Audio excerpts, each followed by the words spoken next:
آج کا دوسرا سوال ہے جی اسد اختر صاحب جامعہ لاہور سے۔ یہ سوال نہیں ہے، اسی کے اندر اس کا جواب موجود ہے۔ یہ ایک کامنٹری ہے، ایک تبصرہ ہے جس پہ میں تبصرہ نہیں کروں گا۔ اسد اختر صاحب کا یہ میسج جو میں پڑھ دیتا ہوں، اس کو میرے پچھلے سوال اور جواب سے بھی ریلیٹ کر لیں جو میں نے بھارت کے ساتھ بھارت کے حوالے سے اپنے ایک یاسر شاہ صاحب کے سوال کے جواب میں نے جو کہا، میں صرف اسد اختر صاحب کا سوال پڑھوں گا جو سوال نہیں ہے، بیسیکلی تبصرہ ہے اور خود کفیل ہے۔ وہ کہتے ہیں جی پنجاب حکومت ایک نئی بلٹ پروف اور صوبائی کابینہ کے ارکان کے لیے 46 نئی لگژری گاڑیوں کی بجائے 51 نئی لگژری گاڑیاں خریدنے جا رہی ہے، جس کی منظوری وزیر اعلیٰ پنجاب نے چیف سیکرٹری پنجاب کی سمری پہ دے دی ہے۔ ان گاڑیوں کی مالیت تقریباً 20 کروڑ سے زائد ہے، جبکہ وزیر اعلیٰ کے موجودہ پروٹوکول میں 15 بلٹ پروف گاڑیاں پہلے سے موجود ہیں۔ کیا یہ اس ملک کے عوام کے ساتھ ظلم اور ناانصافی نہیں کہ جب ملک کا ہر شہری بدترین مہنگائی سے دوچار ہو اور معیشت دن بدن لڑکھڑاتی جا رہی ہو، وہاں حکمران اپنے لائف سٹائل کو 4 چاند لگا رہے ہیں، جبکہ وزیر اعظم عمران خان سادگی اور بچت اور اینٹی پروٹوکول کی باتیں کرتے ہیں؟ بس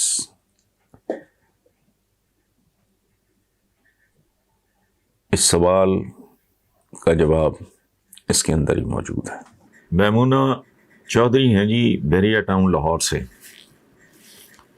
وہ کہتی ہیں جی یہ خبر آئی ہے کہ نون لیگ کے کم از کم 20 اہم رہنماؤں نے برطانیہ جانے کے لیے ویزا درخواستیں جمع کروانی شروع کر دی ہیں۔ تفصیلات میں بتایا گیا ہے کہ سب رہنما نواز شریف سے خصوصی ملاقات کے لیے لندن جانا چاہ رہے ہیں۔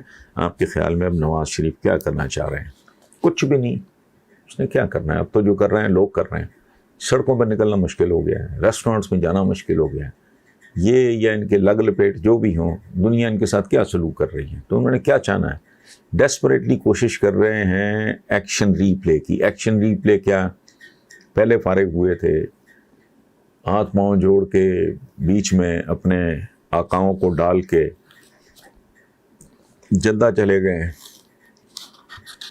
اب پھر دوبارہ یہ اسی طرح کی کوئی جوڑ توڑ مک مکان جو ان کا تاجروں کا ہوتا ہے، جو اس طرح کے جو لوگ ہیں اور جو ان کا سارا کیریئر ہے، زندگی ہے، اس کے مطابق بیٹھ کے کوئی سازش کریں گے، کوئی تگڑم لڑائیں گے، کوئی فارمولا نیا ایوالو کریں گے، آئی ڈونٹ نو کیا کریں گے۔ لیکن نواز شریف کیا چاہنا ہے انہوں نے؟ اب وہ اس عمر کے اس حصے میں ہیں جہاں بندہ ہر رات سونے سے پہلے، کم از کم میرا تو یہی حال ہے، بندہ سوچتا ہے پتہ نہیں صبح بھی نصیب ہوگی یا اگلا دن نصیب ہوگا، اگلا پل نصیب ہوگا یا نہیں ہوگا، تو باقی لیکن حوث بڑی، میں کیا کہوں کیا چیز ہے، خواہش ہے کہ بیٹی میری جگہ پہ آ جائے، چونکہ ان کے منہ کو جو خون لگا ہوتا ہے، میں اکیلے نواز شریف کی بات نہیں کر رہا، ہماری جتنی پولیٹیکل ایلیٹ ہے۔ میں آج کل کتاب پڑھ رہا ہوں، چیف جسٹس منیر تھے، ان کی کتاب ہے فرام جناح ٹو ضیاء، بد کرداروں کی ایک فہرست ہے، اور وہ آج کے لوگ نہیں ہیں، پہلے بھی اسی طرح کے تھے۔ اس لیے کیا چاہنا ہے؟ وہ خون لگا ہوا ہے، ایک کہتے ہیں نا کہ شیر کے منہ کو انسانی خون لگ جائے تو پھر اس کا علاج صرف ایک ہے۔ کینتھ اینڈرسن یا جم کاربٹ جیسا کوئی شکاری ہو تو اس کا علاج گولی ہے، جن کے منہ کو خون لگ جائے۔ وہ یہاں تو سگریٹ نہیں چھوڑتے بھائی، میں اپنی بات کر رہا ہوں آپ، یہاں تو چھوٹے چھوٹے نشے، تو اقتدار کا نشہ تو بہت بڑا ہے۔ وہ بیٹھ کے مغز کپائی کریں گے، سر لڑائیں گے، کوشش کریں گے کوئی راستہ نکل آئے، اور انہوں نے کیا کرنا ہے۔ محمد حسین بھٹی صاحب ہیں، عزیز بھٹی ٹاؤن سرگودا۔ وہ کہتے ہیں جی کہ آپ نے اپنے تازہ ترین کالم میں لکھا ہے کہ یہاں کیریکٹر نہیں کرکٹ پہ فوکس ہے، اسی لیے سب بوگس ہے۔ آپ کی بات بالکل درست، اور اس میں اضافہ کرنا چاہوں گا کہ پاکستانی قوم بحیثیت مجموعی روٹی اور روزی کے چکر میں ہی نیند پاگل ہو چکی ہے. پیسہ، بنگلہ اور گاڑی کے لیے بھاگ دوڑ کے علاوہ یہاں کوئی مقصد نہیں رہا، حالانکہ زندگی اور جینا صرف اسی کا نام نہیں ہے. عذرائے کرم اس حوالے سے بھی نوجوانوں کو کوئی پیغام دیں. بٹی صاحب جنہوں نے سر سید احمد خان سے لے کے اور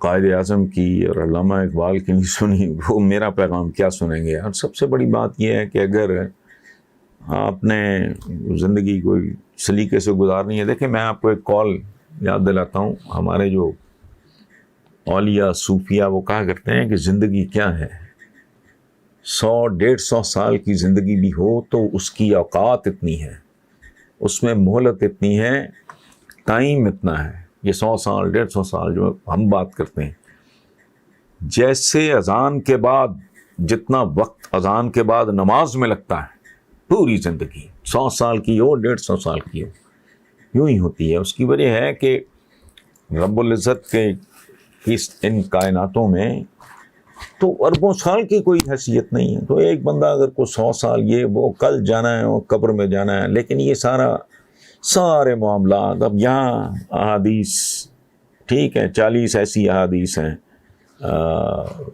جو بالکل ہی غیر متنازع قسم کی ہیں. یا آج ابھی مجھے کوئی 2-3 گھنٹے پہلے مجھے غیر منقوط قرآن پاک دے کے گئے ہیں. ڈاکٹر محمد طاہر مصطفیٰ ان کا نام ہے، پروفیسر ہیں، قابل آدمی ہے، محنت کی ہے. سنتا کون ہے؟ ہمارا عجیب و غریب ہے. بات کرتے ہوئے بھی نا شرم آتی ہے، اپنے اوپر شرم آتی ہے. میں کسی کی بات نہیں کر رہا. یہاں چند سال پہلے وال چوکیں ہوتی تھی، حرمت رسول پہ جان بھی قربان ہے. تو میں نے ایک کالم لکھا تھا کہ تمہاری 2 ٹکے کی جان لے کے انہوں نے کیا کرنا ہے؟ اور مر جانا کوئی امتحان نہیں ہے، خوبصورت طریقے سے زندہ رہنا. تو حرمت رسول پہ جان قربان کرنے کی بجائے ان کی ہدایات کے بارے میں سوچو. چند دن پہلے میں نے کالم لکھا ہے، چوری کرو، ڈاکے مارو، ملاوٹ کرو، 2 نمبر دوائیاں بناؤ، کم تو لو، رشوت لو، رشوت دو. اور لیکن وہ کام تو چھوڑ دو جن سے ملتا بھی کچھ نہیں.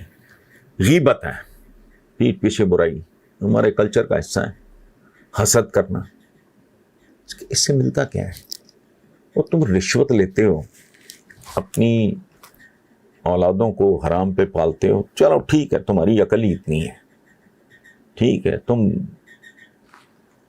ملاوٹ کرتے ہو، تم جھوٹی گواہی دیتے ہو، سب ٹھیک ہے، تمہیں کچھ ملتا ہے. یہ حسد کرنے سے کیا ملتا ہے؟ لیکن ہم کیریکٹر لیسنس، بے کرداری اور بد کرداری کے اس لیول پہ پہنچ گئے ہیں جہاں میری کیا اوقات ہے میں کو پیغام دوں. جنہیں حضور کے پیغام کی سمجھ نہیں آئی، کل کی بات ہے، سر سید احمد خان کو برا بھلا کہتے رہے، انہیں گالیاں دیتے رہے، انہیں تانے دیتے رہے، نیچری کہتے رہے، انگریز کا ایجنٹ کہتے رہے. آج چوری کریں، ڈاکہ ماریں، کوشش ہوتی ہے. بچہ انگلش میڈیم، یہی وہ آدمی کہہ رہا تھا، مارا. میں ان کو پیغام دینا ہے